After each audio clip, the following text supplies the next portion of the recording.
Iran के नए supreme leader Mojtaba खामनाई होंगे। मजलिस खबरगान की अक्सरियत का इत्तफाक। बरतानवी मीडिया के मुताबिक इख्तलाफ रखने वाले चंद अरकान का भी कोई सियासी मकसद नहीं। सुप्रीम लीडर के बाज़ाब्ता ऐलान में ताख़ीर की वजह सिक्योरिटी खदशात हैं। मजलिस खबरगान की नए सुप्रीम लीडर से बराह रास्त मुलाकात की रिवायत पर बहस जारी।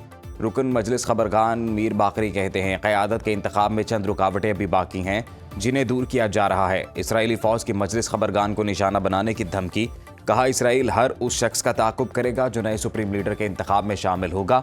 शहीद आयतुल्लाह खामनाई के जानशीन के इंतखाब में शरीक होने वाले हर शख्स को नहीं छोड़ा जाएगा।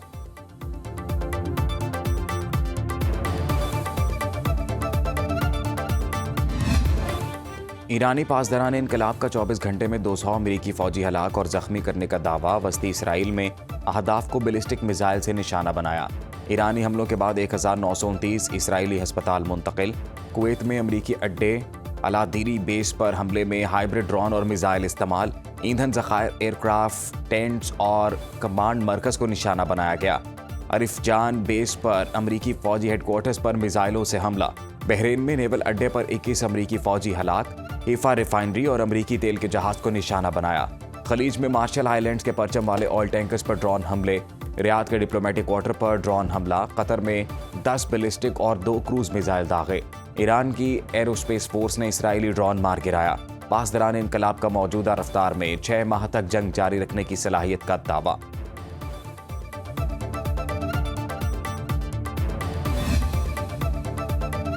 कुवैती एयरबेस पर ईरानी हमले में हलाक फौजियों की लाशें अमरीका पहुंचा दी गईं। डुवर एयरबेस पर अमरीकी सदर ने ताबूत वसूल किए। ट्रंप ने हलाक फौजियों के अहले खाना से एयरबेस पर मुलाकात भी की। ईरान का कई अमरीकी फौजियों को कैद करने का दावा। नेशनल सिक्योरिटी काउंसिल के सरबराह अली लारिजानी ने कहा, अमरीकी फौजियों की गिरफ्तारी जारी झड़पों के दौरान अमल में आई। अमरीकी सेंट्रल कमांड ने ईरानी दावा मुस्तरद कर दिया। अमरीका और इसराइल के ईरान पर 90 रोज़ भी हमले जारी। ईरान की तेल तनसीबात पर बमबारी से आग भड़क उठी। इसराइली फ़ौज के मुताबिक तेहरान में 2 ऑयल डिपो को निशाना बनाया गया। ईरानी फ़ौज के ज़ेर इस्तेमाल मुतअद्दिद फ्यूल स्टोरेज कॉम्प्लेक्स तबाह करने का दावा। ह्यूमन राइट्स वॉच का ईरान में स्कूल पर हमले की जंगी जुर्म के तौर पर तहकीक का मुतालबा।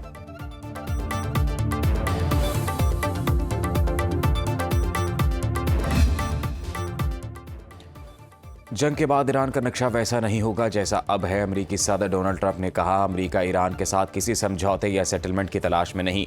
ईरानी सदर ऐसा चाहते हैं जो मुल्क को जंग की तरफ ना ले जाए। नहीं चाहते कुर्द फोर्सेस ईरान में दाखिल हों। अब हमें बरतानवी वज़ीर आज़म केयर स्टारमर की ज़रूरत नहीं। अमरीका को ऐसे दोस्त नहीं चाहिए जो जंग जीतने के बाद शामिल हों। रूस के ईरान की मदद के कोई शवाहिद नहीं मिले। ईरान का मशरिक़ वस्ता पर हमलों से पीछे हटना सरेंडर ही है।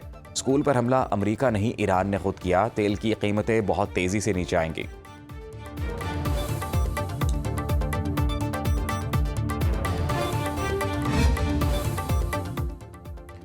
जितना दबाव डाला जाएगा ईरान का रद्द-ए-अमल उतना ही सख्त होगा। ईरान के तमाम सियासी धड़े और अवाम दुश्मन के खिलाफ मुत्तहिद हैं।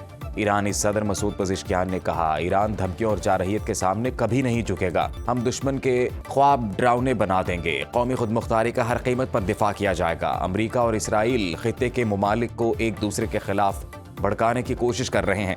ईरान अपने बरादर हमसाया ममालिक के साथ अच्छे ताल्लुकात चाहता है। किसी हमसाया मुल्क की सरजमीन ईरान के खिलाफ इस्तेमाल हुई तो मजबूरन जवाब देना पड़ेगा। हमसाया ममालिक पर जवाबी कार्रवाइयों का मतलब दुश्मनी नहीं, दिफाई रद्द-ए-अमल होगा।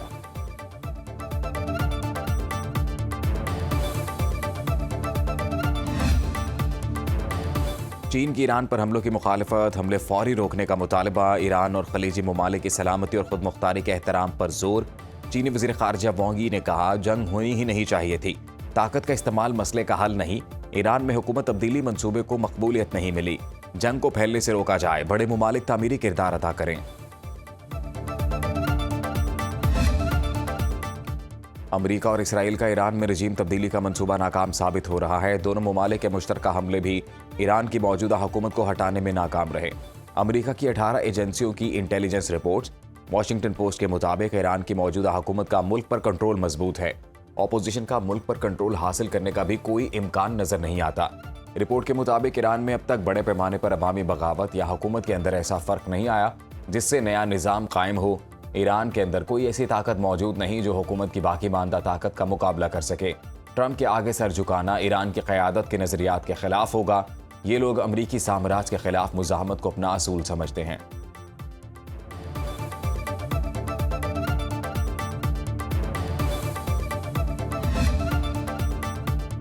दुबई के इलाके अलबरशा में गाड़ी पर मिसाइल का मलबा गिरने से पाकिस्तानी कार ड्राइवर जान बहक। मुत्तहिदा अरब अमारात में ईरानी हमलों से 4 अफराद दम तोड़ चुके।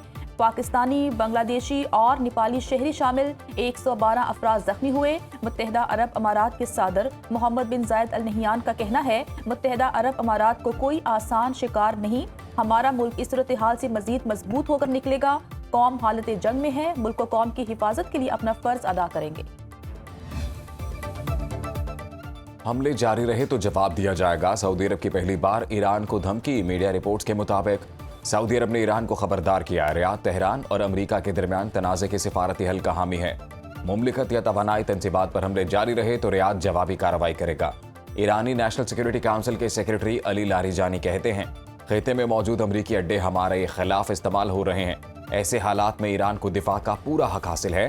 खिते के मुमालिक अमरीका को अपनी सरजमीन ईरान के खिलाफ इस्तेमाल करने से रोकें। सऊदी अरब ने ईरान के खिलाफ अपनी सरजमीन इस्तेमाल न होने की यकीन दहानी कराई। ईरानी वजीर खारजा अब्बास इराक्ची की सऊदी हम मनसब से मुसलसल राब्ते की तस्दीक।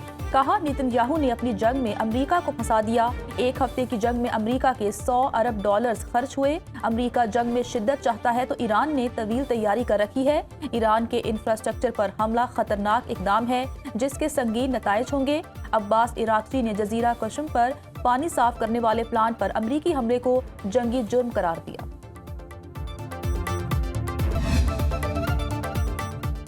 अमरीका ने इसराइल को $650 मिलियन के 20,000 से ज्यादा बम फरोख्त करने की मंजूरी दे दी। अमरीकी हुकाम के मुताबिक इसराइल मजीद $298 मिलियन का असलहा खरीदेगा। ट्रंप इंतजामिया ने कांग्रेस को बाईपास करके फौरी फरोख्त की मंजूरी दी। महकमा खारजा का कहना है, हंगामी सूरत हाल में मार्को रूबियो ने जायजा मुतारिफ कराया। बैनुल अक़वामी मुबस्सिरीन ने खदशा जाहिर किया कि इस इक़दाम से खत्ते में सलामती और सियासी कशीदगी पर असर पड़ सकता है।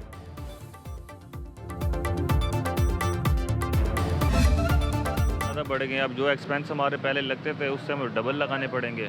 बच्चों के लिए रोजी रोटी बाहर ही जाके कमाए, वो बेहतर है। यहाँ ऐसे गरीब लोग हम गुजारे नहीं कर पा रहे, पता नहीं कैसे एक दूसरे से पकड़ के गुजारा कर रहे हैं भाई। एक तो हमारा कारोबार बिल्कुल ठप हो गया है। नंबर दूसरी बात, सवारी आती है, किराया सुनती है, वापस चली जाती है। अब गाड़ियाँ नहीं, राशन चाहिए, ना पेट्रोल चाहिए, हमें बच्चों के लिए राशन चाहिए। महंगे पेट्रोल के बाद महंगाई का तूफान। शहरियों को बच्चों का पेट पालने के लाले पड़ गए। रेलवे और पब्लिक ट्रांसपोर्ट के बाद टैक्सी किरायों में भी इजाफा। मुल्तान से बड़े शहरों के लिए 5 से 60,000 रुपए बढ़ा दिए। टैक्सी ड्राइवर का कहना है कि पेट्रोल मजीद महंगा होने से मुसाफिर अब टैक्सी पर सफर नहीं करेंगे। हैदराबाद के लारी अड्डे मुसाफिरों से खाली नजर आने लगे। पेट्रोल की कीमतें बढ़ने पर शहरियों और टैक्सी ड्राइवर्स का जूही में एहतजाजी मुजाहरा। महंगे पेट्रोल ने फल और सब्जी की कीमतों को आग लगा दी। केले 400 रुपए, माल्टे 600 रुपए दर्जन बिकने लगे। सेब 400 रुपए किलो फरोख्त। सब्जियों के भी मनमाने रेट वसूल।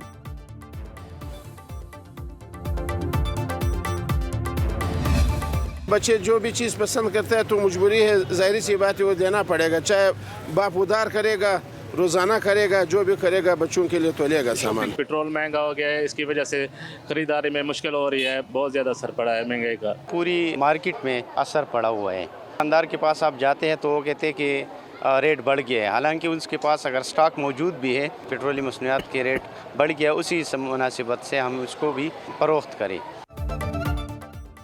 महंगाई से ईद की तैयारियां मांद पड़ गईं। शहरियों के लिए ईद की खरीदारी मुश्किल हो गई।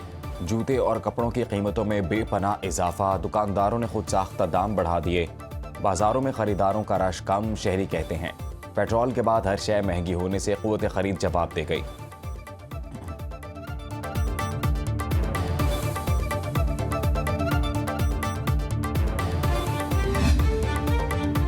सिंध में हर गाड़ी की थर्ड पार्टी इंश्योरेंस लाजमी करार। वज़ीर आला सिंध मुराद अली शाह ने नो फॉल्ट मुआवजा सिस्टम की मंजूरी दे दी। सड़क हादसे में जाबहक होने वालों के वरसा को 7 लाख और माजूरी पर 5 लाख रुपए मुआवजा मिलेगा। वज़ीर आला सिंध का कहना है कि बगैर इंश्योरेंस गाड़ी रजिस्टर्ड होगी, ना ही टोकन टैक्स जमा हो सकेगा। सिंध में पाकिस्तान का पहला जदीद तरीन डिजिटल इंश्योरेंस मॉनिटरिंग सिस्टम फाल हो चुका। महकमा एक्साइज को कानून पर सख्ती से अमल दरामद यकीनी बनाने का हुक्म।